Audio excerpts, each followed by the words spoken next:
The Ultimate Deck Podcast. Need a show about outdoor living? This is where it's at. With your hosts, Shane Chapman and Way Laurent. Thank you for tuning in. Now let the show begin. Yeah. The Ultimate Deck Podcast. Let's go. Welcome back, everybody. Ultimate Deck Podcast. Wade and Shane in the house. Beautiful day out there today, Wade. It's like balmy. It's a balmy +2 today. Shot of snow we had is melting a little bit. It's actually supposed to get nicer next week. Fraser showed there's plus temperatures in the forecast. Like, the snow might leave yet. Time to get in here, take advantage of some sales, and build a deck next week. Right? Pretty tough thing to convince people to do once the snow hits the first time. It's over. Like, it could be 100 degrees out next week, and it probably wouldn't really matter. But anyway, Like, what have you been up to? If it was 100 degrees out, it would Yeah, matter. I don't think it would. Nope. Or be dead Because people the everywhere. forecast would just be like 100 degrees for the next 3 days, sure. But then back to -30. Well, not -30, but like 0 next week.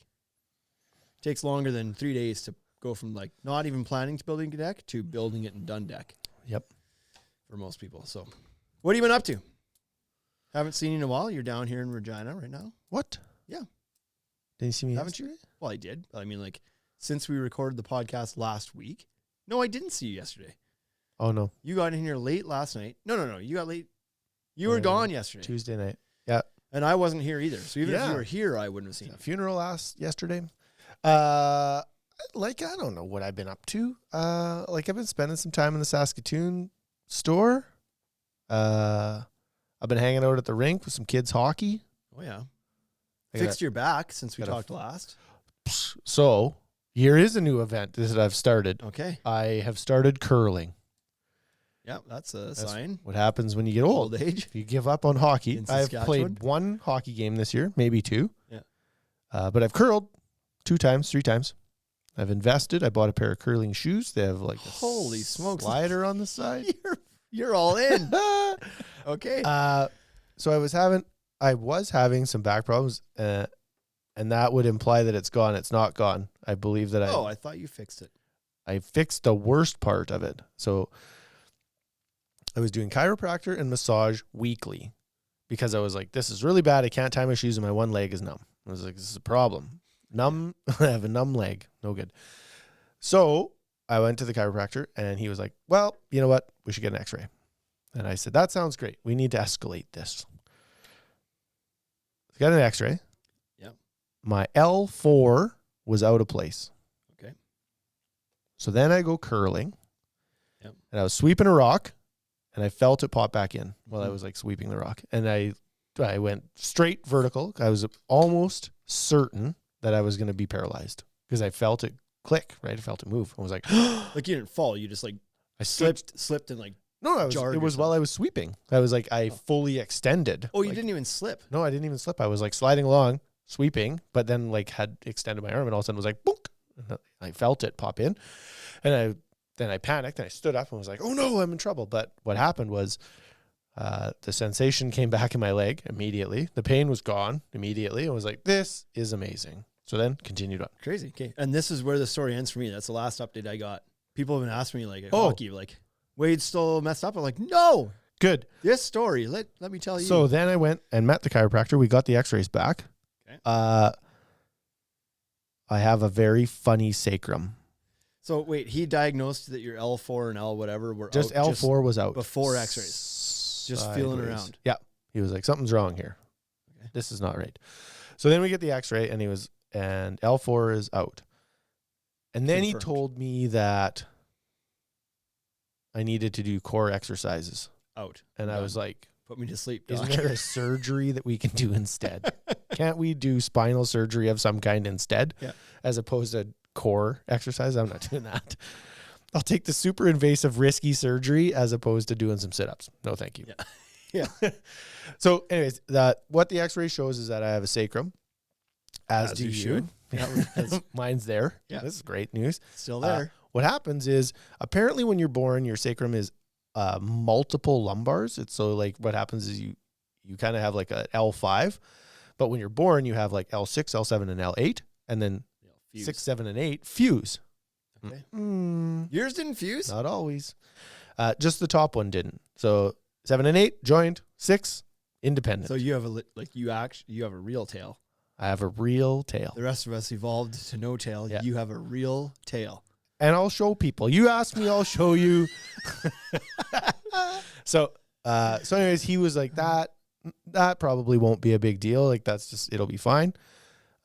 What is a big deal is that I have arthritis on my lower back. And he was like, it's right here and right here. And he showed me, and I was like, so what's the plan? He was like, well, we already covered this. Core exercises. And I was like, pain for the rest of my life. Got it. So that's kind of it. Now I have to figure out how to do some core exercises. So Yeah, just plank and shit. that's the one that people keep coming up with. I was like, I don't like sit-ups. I hate sit-ups. I don't want to do them. He was like, well, you don't have to do sit-ups. You could do planks, or you can do medicine ball work. And I was like, yeah, work. This all sounds like a lot of work. So anyways, we'll see what happens. Currently, I'm just using drugs. Like Tylenol and Advil, and that's kind of So what I was your use. back bothering you before this because of arthritis? It must have been.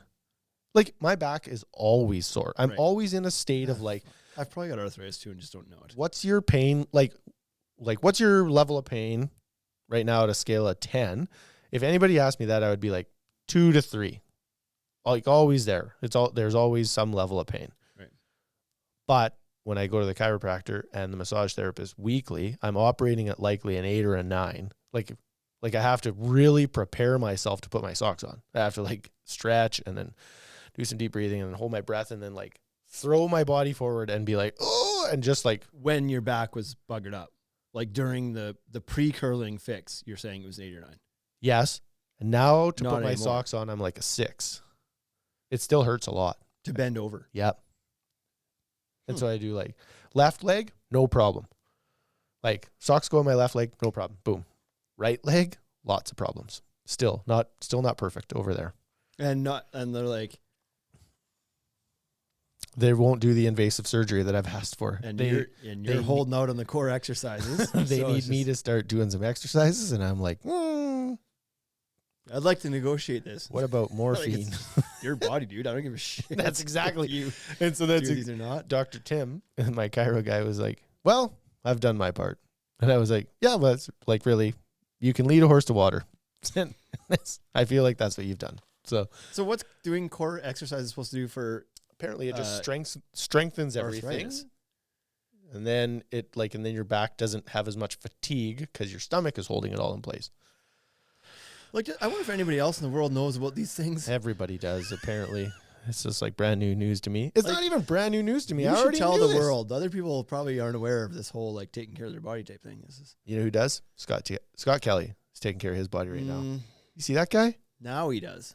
He's going to be down. He said to me yesterday, he told me he's going sub 200 before Deck Expo. Oh, he's at like 202. So that's like just skip a couple meals Big and he's poop. there. Yeah, but he doesn't skip meals. He meal preps. He gets them all ready every night. Oh well, that works even better. I'm gonna wrestle him He's when we one see him. big shit away from being like sub 200. At sub 200 pounds, I got him.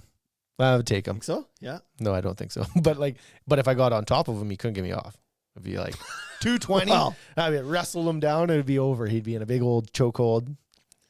I agree. It'd be harder to get you off if you were on top. But anyway, Because of the back pain. right? Yeah, right. Yeah, so curling, I don't know. I want to play hockey again, but I just seem to like I'm scared. Hurt myself It all the hurts so time. much now, you know? Well, if you play hockey and then you'd hurt something else, so you'd forget My the forearm. back as much. I'm a tennis elbow in my forearm. Yeah, so you'd tear a bicep trying to It's think. bad news, buddy. This whole getting old stuff is not ideal. Not ideal. It's not my back that bothers me at hockey. It's more my groin than anything. It's like I have a problem with Pull my your groin too groin. much. It's like once this year at the start of the year, it was like, well, that's bad. I'm only gonna be out for a while. But then I was lucky to have a 2-week break, and it actually was like by the time I went back, it was okay again. Miraculously. And then I kind of like pulled it again in another game. I was like, this is bullshit. tweaked it.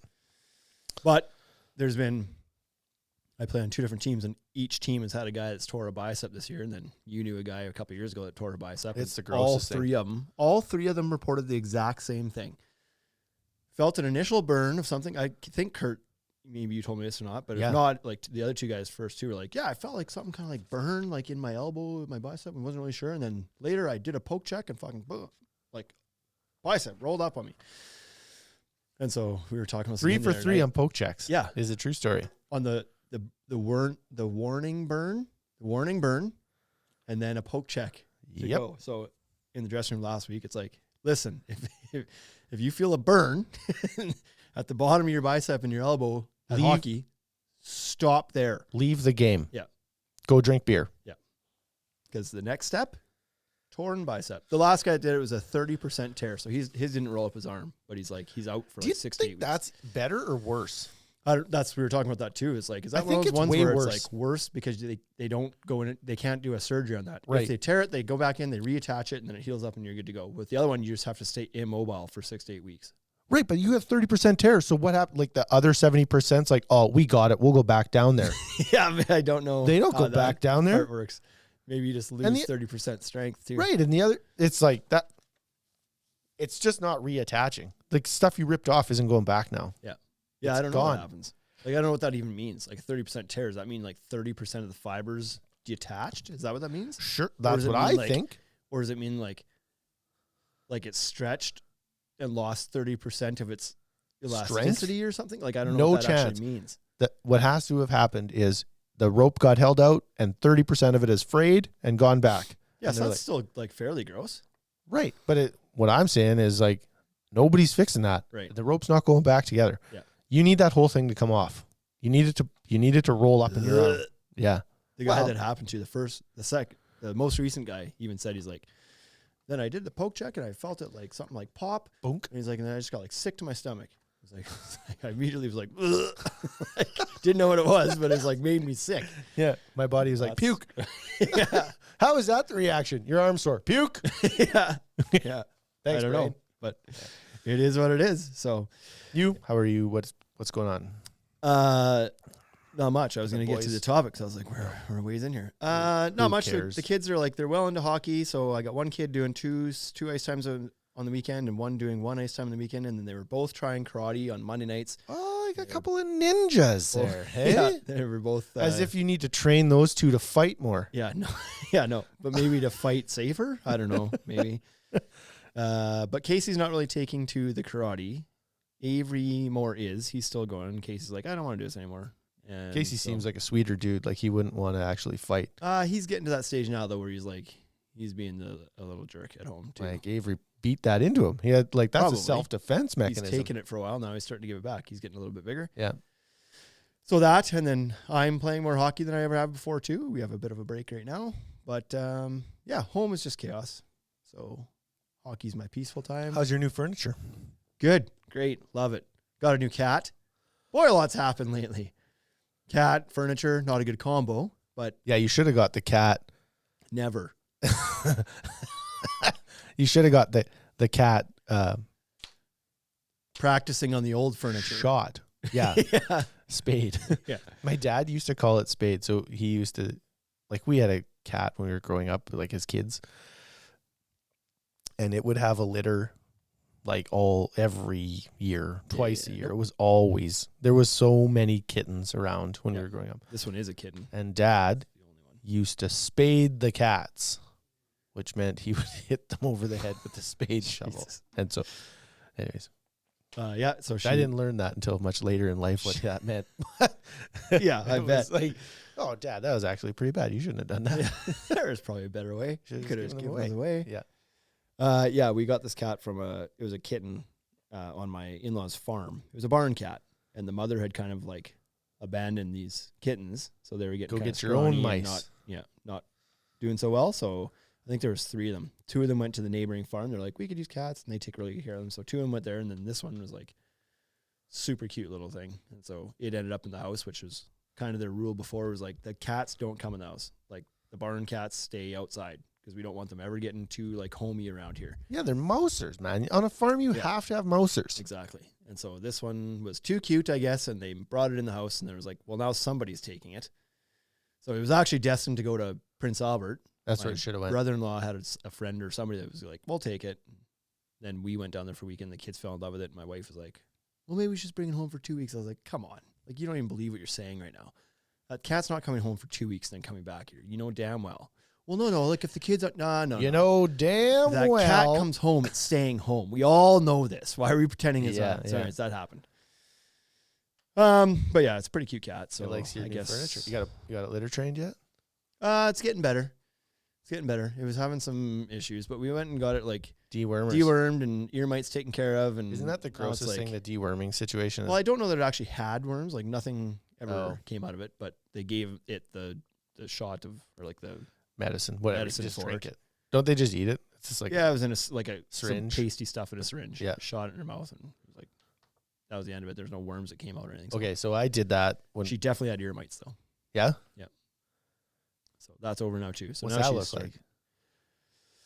like I don't know, like they're fleas essentially that just live in the ears of a cat, and so they swab like with a Q-tip essentially, and then they take that under a microscope, and they're like, "Yep, You got definitely some ear mites in the, there." got the mites. Okay. So they take her to the back, and like I don't know, I didn't see it, but she came back wet around her head. So I assume they wash the ears out and kind of manually clean them, and then they put a topical medicine on the back of their neck where they can't lick it off. Just like it must just absorb into their skin, and then fleas don't like that. So any that they don't get physically cleaning them out, just they move out into the kids' ears. Yeah, I was like, they moved out in your house? Yeah. Almost for sure JC thought that was a great spot. Yeah. Yeah, you know, it'd be great if we So could the have ear cat's mites. fine. She's acting all normal. The kids are scratching like crazy. So anyways, she's normal. She had like diarrhea when she came off the farm. That was like 2 weeks of that crap, and now she's like getting better there, and like everything's getting a little bit better now. So anyways, we have a cat.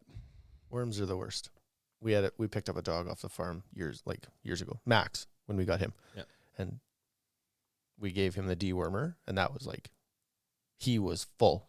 Really? of, eh? like right full of worms. It was like Wow. a week of shit that was full of worms, and I was like, this is awful. Are the worms still like alive when they come out, or it's like the medicine kills them and then they just pass? They Medicine stop kills them. holding on. That's right. Yeah, medicine kills them and then they pass. But it was like Weird. the first one that came out was almost solid worms. There was like not much Jeez. and not much waste, just worms. And I was like, I think we should kill the dog. I don't think we should have this anymore. Anyways, luckily Max didn't get killed from that, but He was pretty closer than he thought. Okay, today's episode, after all that, is about we researched 15 different ways that a deck building business might go out of business. Boy, like small businesses are hard to run in the first place, and contracting businesses are are notorious for going out of business because often contracting businesses are started by people who are really good at their craft, know how to build a deck or know how to do it, whatever trade it is, yeah. but not often great at running the business. And so they get themselves in trouble because they don't understand the business side, even though they understand their craft really well.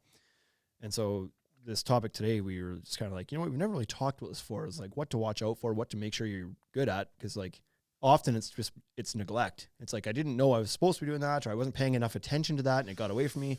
So it's like, what are these things? If we bring some light to them, maybe somebody's like, ooh, boy, I should check You know into what? that. Maybe what's happening is we got some people that are listening that are like failing at one or two. And so Yeah. their business isn't going to fail. They're just like, maybe they're just struggling a little bit. And Yeah. it's like, oh, if I just cleaned that one thing up, Right.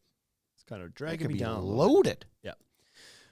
So 15 items that we got here, and so we're going to go through them one by one. I don't think these are ordered in any sort of like, they're not weighted in any way, but Certainly look ordered to me. They're numbered.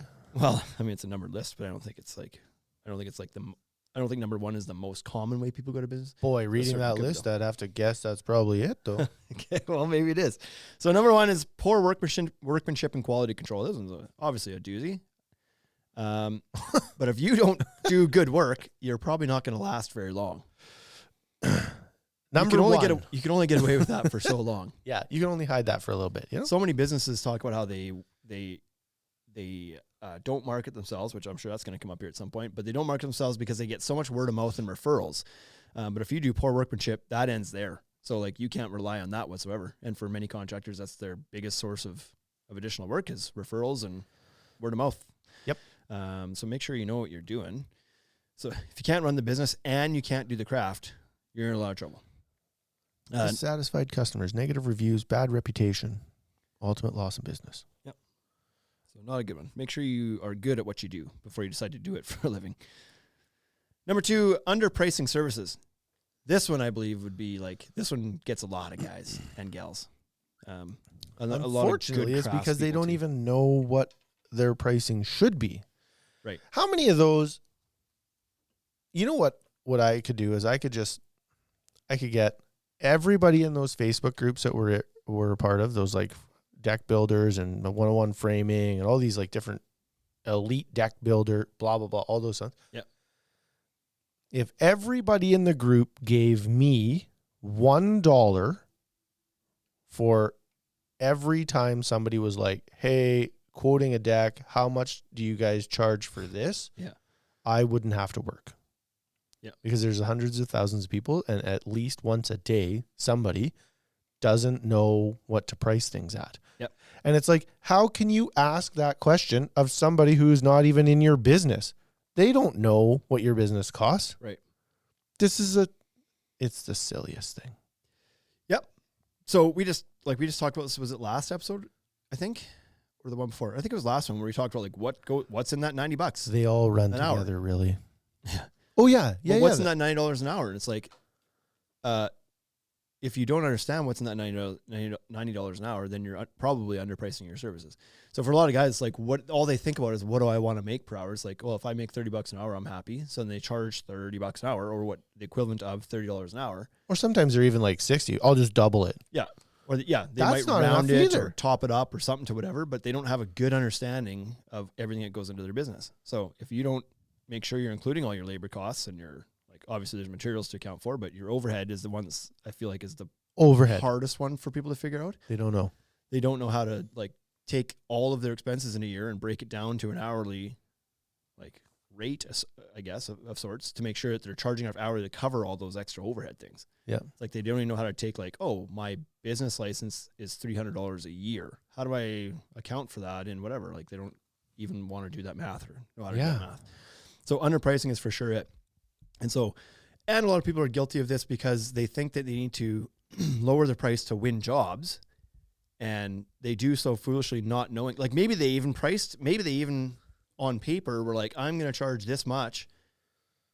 And if they did, that would be good. But then they find themselves continuously discounting things to win jobs all the time. And what they don't know they're doing is they're cutting too deep and losing money on every job. Yeah, because you probably don't have enough to do. You probably don't have enough built in there to even do that. Right. Yeah. I hate that people ask for discounts. It bugs me so It's a much. super dangerous one. And it's also because most people try to get into a market by being priced low. And it's like, that's a tough thing to ride out. You're not Amazon. You can't just take losses for 10 years until you find a way to be profitable. Nope. You need to figure that out sooner than later. Mm-hmm. There's a good chance so it's you don't dangerous. even have 1 year Yep. to figure that out. Yep. Yeah. You might get 1 year until you show up at the account and they're like, you're effed. You owe Why? $31,000 in taxes. And they're like, nope. You're behind the eight ball. No, before I you don't get owe going. that. I couldn't have. I have zero money in my bank account. Number 3, overextension on projects. So either taking on too many projects at once or taking something that the scale is just beyond your ability now. So that's a dangerous one too. Biting off more than you can chew, essentially. Yeah. Have you done that? You ever done that? I have taking on more than I could handle, like in number of projects. No, taking on a project that I was like, this is probably too big for me. Absolutely. But it worked. They worked out. I didn't end up burying myself, but certainly there were some jobs where I was like, this is bigger than me. I had somebody ask me this is back when I was doing like renovation work, and I was really good at doing basement renovations. Like if their house flooded and they were like, I just need the whole basement redone. Yep. I was like, no problem. I could go in there. Because I understood what I was doing. Right. And so it was like, Yep. I was able to remove the drywall and blah, blah, blah. I had an electrician. It was like a 2-man crew, and I had a plumber. And it was a 2-man crew, and I had a drywaller. It was a single, like one dude. So this was all going to work for me. But I got into a house that was shifting really bad, and it was a 4-level split. I didn't really understand how the house was even put together. And I started down the path of quoting that job. And then like, I think I was probably 2 or 3 weeks into trying to quote this job. And I finally went back to the house and was just like, I can't do this job. And they were like, what? You've been gone for 2 weeks. And I was like, I thought I could do it, but I can't. I don't understand what we need to do here. Yeah. Your house is so out of level, and it's in multiple places it's out of level, and I don't know where to pick part of this house up. and I don't know who to contact to like shift this. And I actually think that my best solution for you is to have a house fire and get insurance. And that I can do. And that I can If do. that's what we decide here. For the low fee of $10,000, I could burn this whole thing down. Yeah. And then you can get some insurance. So Yeah. anyways, I ended up referring them to him. But I was about to take that on, and Yeah. that would have sunk me for sure. Yeah, and that's hard. Absolutely would've Sometimes done you get big eyes and you're like, oh, what an opportunity. But if you're not prepared and you don't have the resources and you don't have the like either financial resources or the people, you're gonna just end up in like missing deadlines, pissing people off. it was going It's to be just not bad. gonna be good. That one was Doing gonna the be really work bad. improperly and having to redo things. That's and- what was going to happen. I was going to do it improperly. Yeah. Because I didn't even know who to call. Yeah. I was just going to do it myself. Yeah. So can get dangerous. that was a tough one to admit that you're not going to be able to do it, you know? Number 4, inadequate business management. So lack of experience and skills in managing a business, which is kind of what we talked about right from the start. But anything from like managing your finances to like dealing with employees. If you don't know how or don't pay enough attention to those aspects, those finer details, that can sink you in a hurry. Certainly ties into number 2, right? The underpricing services. Part of it for sure. If you don't But it's like if you don't like, sometimes contractors, I'm not trying to paint everybody the same brush, but sometimes you're coming from a crude background. Like sometimes the guys are pretty rough and it's like they don't know how to be empathetic with their Oh. customers or with their employees. Maybe they don't know how to hire people properly, so they're hiring bad people all the time. They don't bother like getting in with a bookkeeper right away or an accountant to help them with that, so they don't manage their finances properly. Just like general bad business management. So, Yep. Number 5, insufficient marketing. There it is. Yeah. So, especially at the start, like you don't have those referrals built up, but if you don't earn the referrals either, like, and again, a lot of contractors, this isn't their expertise. They don't know how to do that. They don't want to do marketing. And they don't want to have to pay for it yet either, because maybe they're new or whatever, but it's like, or maybe they just don't believe in it. They just don't Depends. think it's like worth paying for. Yeah. But if you don't have some sort of way to generate leads coming into your business and you're just hoping that the phone will ring because you put a sign up in the yard, which is a small bit of marketing that you're doing, but like it takes a long time to build up a network of referrals. In the meantime, how are you getting that business? And maybe the radio guy gets to them, and then Yeah. Which then they're really in trouble. but they don't know. Yeah. What the best part is that people work, like you have these construction companies and they work all day, every day outside listening to the radio or inside or whatever. Yep. And so you know what you hear on the radio? Ads. You hear ads from your competitors. Yep. Or the people you purchase from, and you're like, that's so good, man. It's like, I totally heard that ad. I'm doing it. I'm gonna buy an ad. Yep. And then they talk to the radio guy and it's like $51 gazillion. And you're like, well, cash flow positive right now. You're not. You don't know. Yeah. Because you don't know your books. There's money in the bank. I got but- money in the bank. I could do this. So you pay your $51 gazillion for radio, and they take a whole handful of advertising and they throw it at a wall for 7 days. And then you hear it on the radio all the time, affirming your decision Because because you hear it. it's the radio station you listen to. And that's fun. Hear your name on the radio. Right? How fun is that? That's the worst money ever. That's got to be the And then the worst. phone doesn't ring anymore. You're like, what's going on here? Number 6, competition. So obviously, depending on the market, you might be in a very competitive market. I know there's a lot of guys in those same Facebook groups you mentioned there that are like, how are you charging that? There's no way I can do that. There's no way I can charge for estimates because nobody in my market charges for estimates. And some guys are just in markets that are not like, some guys are lucky enough to have it kind of cornered and other guys are competing with a lot of people. And then that often results in you dropping your price, which refer back to number 2, puts you in trouble. But you got to find a way to differentiate yourself. So if you can't put out better quality or communicate your value better than the other guys, then you're basically left with competing on price, which is, I mean, this whole episode's about how you go to business. That'll do it right there. Yeah. Number 7, economic turndowns.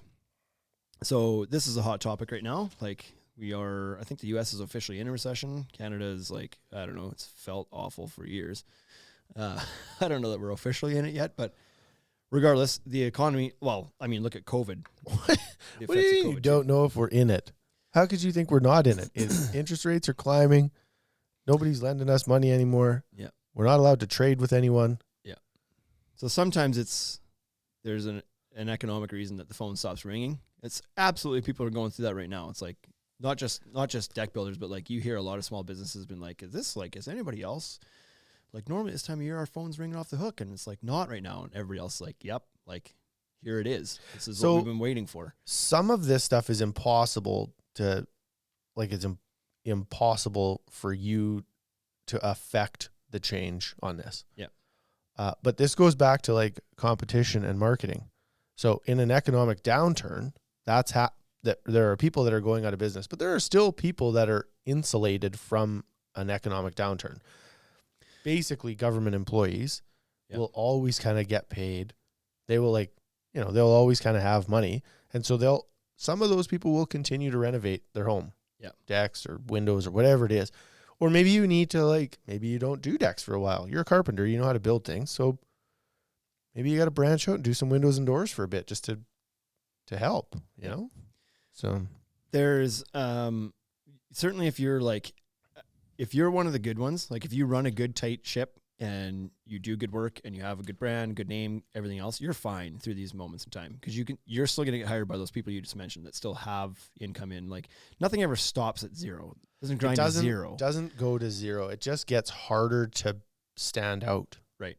And if there's 100 deck builders in your market during really slow times, that probably slows to 30. But as long as you're one of the top 30, then you can still make it work. You might have to make some changes. Like maybe you normally run 6 crews and now you're down to 3 or 4 or something like that. There may be some tough decisions to make, but it won't put you out of business necessarily. Whereas if you're in the bottom 70, you just can't get enough business. There's not enough out there. You were winning jobs that the other guys weren't taking before, and now there's the other guys are taking all of them because there's just less of them going around. Yep. So certainly that can play an impact, and it kind of sucks because that one's kind of out of your control. Yeah. Number 8, regulatory and legal issues. So if you're like, this kind of ties into number 1 too with the quality control and workmanship, but if you are ignorant to building codes, your local regulations, your zoning, etc., you may find yourself in a world of hurt right away. Things might be going just fine, and all of a sudden that starts to unravel on you, and that's a tough thing to bounce back from. Yeah. So all of a sudden you have all these callbacks, you got to go fix, you got to tear a whole project down that you made. It's an expensive mistake. You do it, and it's like, right? Like if you end up in regulatory or legal issues, typically those aren't a couple $1,000s. Typically they're a lot. Yeah. It's like a $10,000 mistake. And you haven't been charging enough, so you have nothing in the bank to take on a legal fight. It's just like you need everything to go perfectly all the time. Everybody needs to pay their bill on time and pay you properly and everything just to be staying above water. And the second you get caught with an unexpected expense, i.e. getting sued or not paid, that's the end of it. Yep. Number 9, cash flow problems. So cash flow management can lead to an inability to purchase materials, pay staff, or cover other essential costs. So that can be tough too, especially because for many deck builders, it is a seasonal business. So you kind of got to make hay while the sun shines and then hibernate in the winter, potentially, if you're not working all the way through. But even if you are, you're certainly you're going to have a dip in revenue. You're not going to be working as much in the winter. So you got to make sure you kind of put cash in the right places and plan for things. This is always tough for us. This is one of the things we struggle with the most. 100%. Any seasonal business that has fluctuations for whatever reason has to pay extra attention to this, making sure that you're planning for the slow times. Yep. And putting enough away in the busy times to manage it. It's tough. Yep. Number 10, lack of differentiation. So failing to differentiate from competitors with your services or your quality or your branding makes it hard to stand out. So if you're in that market that's got 100 deck builders and it's there's not enough work to go around, you got to be one of the ones that stands out for whatever reason. You're all using the same logo, just different color, different font and different color, but it's the same logo. Yeah. You got to find a way.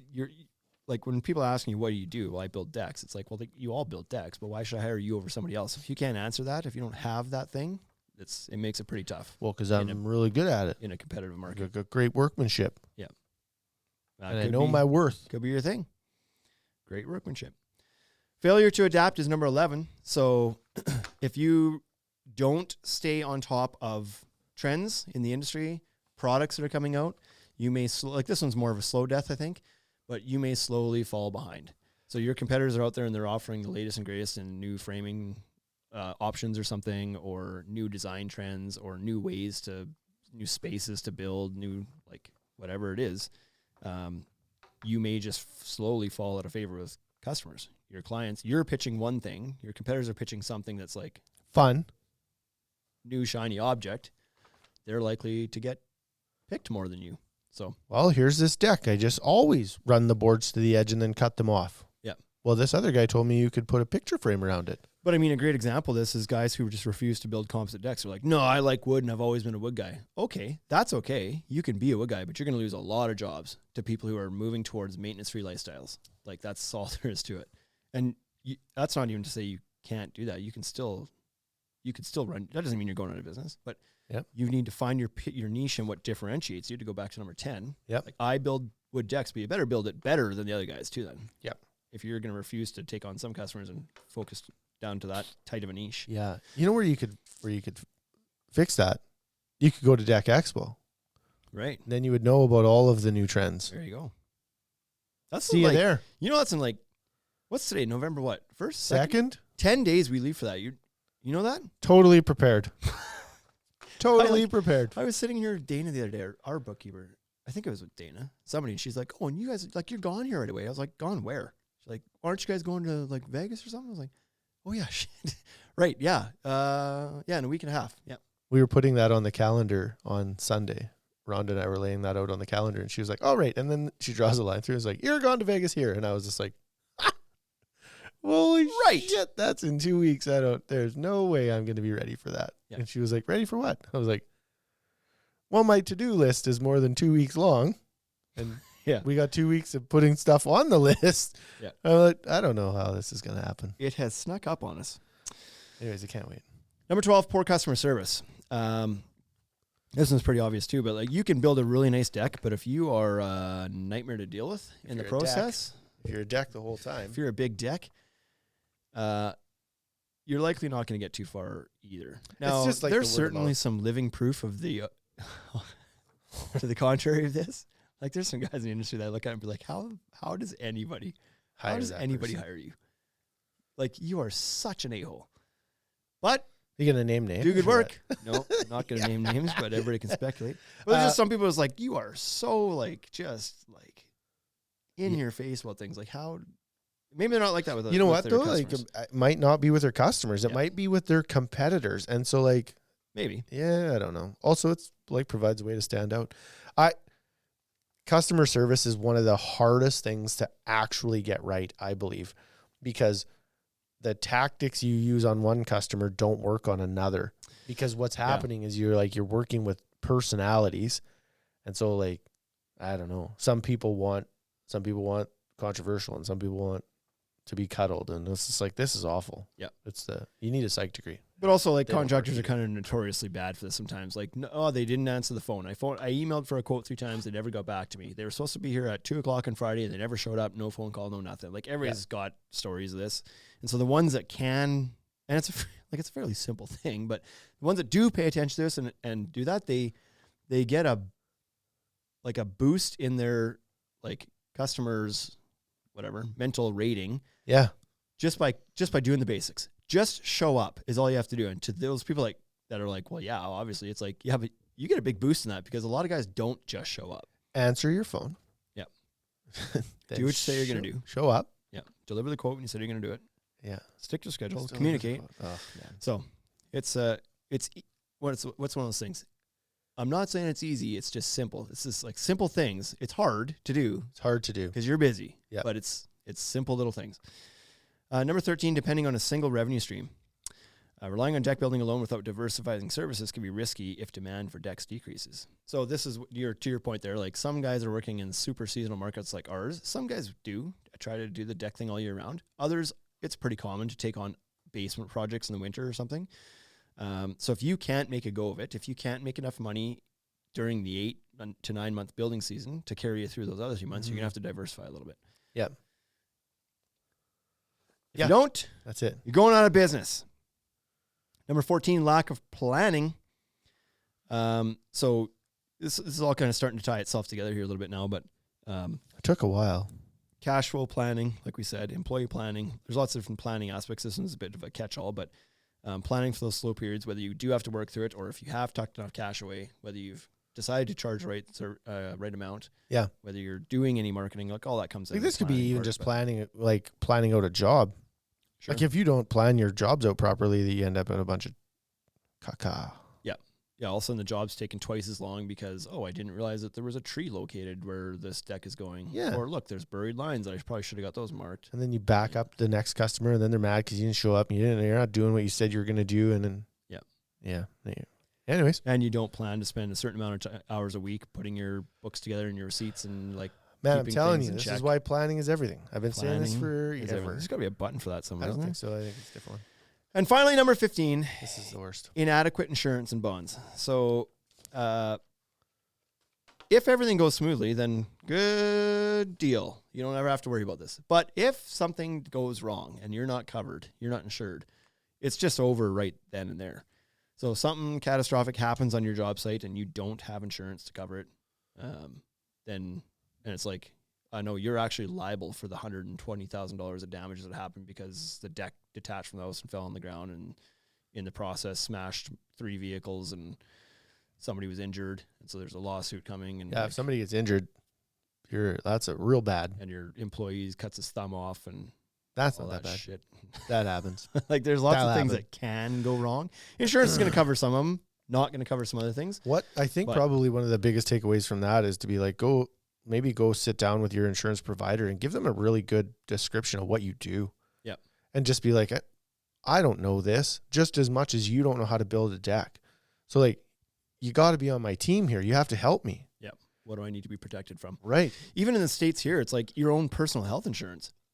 Yep. So you go and do cut your thumb off or saw through your thigh and you can't work for 2 months or something. Yeah. What happens then? Yeah. First of all, your medical bill, if you don't have health insurance in the States, is going to be tens of thousands, if not $100,000. Yep. And then there's like the loss of income during that time. Do you have some sort of coverage to cover your income in the event of like major injury or debilitating injury? Like how do you make Yeah, it and through then- unexpected 2-3 months? Maybe you actually like your productivity is down now. Yep. Like later on in life. So you come back, but it's like, but now you walk with a limp because you sawed your femur in half. Yeah. And then it kind of grew back together, but not perfect. That's a violent one. Right. But it like, dude, that could Not happen with a impossible. skill saw. Like it would happen 100%. so fast. Like it would be real bad. So I remember back when I was building, I had a guy that worked for me. I think it was this guy. It doesn't matter who it was, but he was telling me like in his previous job, his boss had like cut something with a skill saw and then like was cutting a bunch of things. So like pick one up, cut it, like just cross cutting 2x4s or something. Yeah. And then like between cuts was bringing the saw up and like rested on his leg, but the guard didn't flip down one time. Whoa. So the guard got stuck Gross. and he kind of lifted up, put on his leg, went to grab the 2x4 and slide it down to do the next cut and like right down his quad, like cut his leg wide open. Like that's disgusting. Yeah. Didn't mean to go gruesome there on Wild. that one, but it's like you better have coverage for shit that goes wrong on the job site. Yeah. Because there's a lot of different things that can go wrong, and it's like it'll burr you right then and there if you're not covered. Yeah. And it, like you were saying before, you need to make sure that if you're on somebody's job, like on their house, you need to first and foremost, like, I don't know why contractors are like this, but this is how my brain works is like, well, listen, if I hurt myself, that's fine. Yeah. I'll figure it out, which you will. Cause you like, maybe you just end up pumping gas and your life is way less awesome. You don't go to Maui anymore, Yeah. but whatever, you can keep yourself above water. But if the deck falls and squishes somebody's kid, it's over for you. Yep. You're bankrupt. Your You'll never trailer goes missing, and you got $10,000-$15,000 of the tools in there. Can Yeah. you recover from that if they're not insured? Like, there's Nope. all sorts of insurances out there that cover all sorts of scenarios. So bad. So But most small businesses that are like single man just does this thing couldn't afford to replace $20,000 trailer Yeah. and tools if they had to. Like, the timing on this is actually pretty great. I'm going indoor golfing next week with an insurance guy for our company to like review all of our insurance again and like to reline it up and see if what we have for coverage is right and if it's not. And like when we talk about, just making sure when we went to Saskatoon that we did everything properly. And it's Yep. like, is this like, are we good? Because what happens is you don't find out until you have to use it. And then you Right. find out that you didn't. your have building burns down. You Yeah, had you're like, insurance "Oh." on $1 million inventory. Turns out you had closer to 2 actually there. Yep. And you're only getting part of that covered because you had you weren't insured enough. You're Yeah. insured, but not a big enough Or one. the other thing is like maybe you are overinsured, right? So maybe we have insurance for $2 million worth of stuff, but it's like, well, really 1.5 of it is outside. And so we're not going to lose 1.5 all at one foul swoop. Yeah. Unless a tornado comes through. It's like, oh, well, yeah, a tornado could come through. Yeah. Not likely, but it could. Yeah. Then what? So anyways. Yep. So there it is. Not to be Debbie Downers, but like there's a lot of ways businesses can go out of business, and it's like just got to pay attention to these What things. was the stat you told me at the very, like when on the very onset of starting this company, it was like 50% of companies go out Oh of no, business it's much higher than that. in the first, like it was in the first 2 years or something. It was like, Yeah, I don't know. There's lots of different stats out there, and they're different numbers, but the common theme is that they're big numbers. It's like 50%, sure, 50% might go to business in 2 years, 90% within 5 years, and like yeah, 98% within 10 years or something like that. So it's like if you make it outside the 10-year mark, you've done well. And the thing is, like, I also think there's like a lot of data that goes into that that's like, oh, well, somebody started a business and maybe it wasn't even intended to be long-term, or it was only a part-time thing on the side. Like there's probably a lot of like cases where it's like, okay, well, Yeah. that person was never fully invested and they weren't trying really hard. So for the businesses that are like planning to be in it for the long haul and dedicating, it's like their source of income, and it's like not a side job. Maybe it's a little bit lower than that, but still. So even at 10 years, let's say like 70% of it, even if it was 70%, which is much lower than the actual statistic, but even if it's 70, that's a lot. that's a lot. So, and the reason for those, I think those milestones, the 2, 3 to 5 year mark, is like, because sometimes that's how long it takes to figure out that you're not doing something right. Yeah. It's like sometimes you Well, can it be in takes- trouble for 2, 3 years and you don't know you're in trouble. And it's just like, by the time you figure it out, it's too late. And so then you just go bankrupt. It's like you can't claw your way back out of it, Yeah. but it takes that long to figure out that you've done that bad. Yeah. And so maybe that's why they're numbered like that. At 2 years, you realize whether you can or can't. So some people claw it out. Yeah. And then at 5 years, you have like another review, like how are we doing? Yeah. And at 5 years, it's like, well, you clawed your way out, you're spinning your tires, you've just really recovered back to zero. And people are like, F this. Well, and for some Of businesses, I'm 5%. sure too, in year one, it was fine. Like they were cash flow positive because it was just them working in the business. They didn't have a bunch of overhead. They were doing it out of their basement. I'm not saying deck builders, but like, Well, even us, anything. if you just talk about our story, we're like Right. our rent in year one was significantly different than our rent now. yeah. And your business in year 5 looks nothing like your business in year 1. Not even Your close. business in year 1 was doing $100,000 a year and was profitable. Your business in year 5 is doing $1 million a year and is not profitable. Right. It's like, that's possible. Absolutely. That's very possible. Yeah. So And you're like, well, how can it be? It's like way bigger number. growth is not like always just good. Yeah. So anyway, that's some things to kind of keep an eye out for, I guess, and make sure that you're paying attention to. And if you're not, then like some of these things can sneak up on you and bury you. So just like And don't do that. Don't get buried. pay attention to it. Yeah.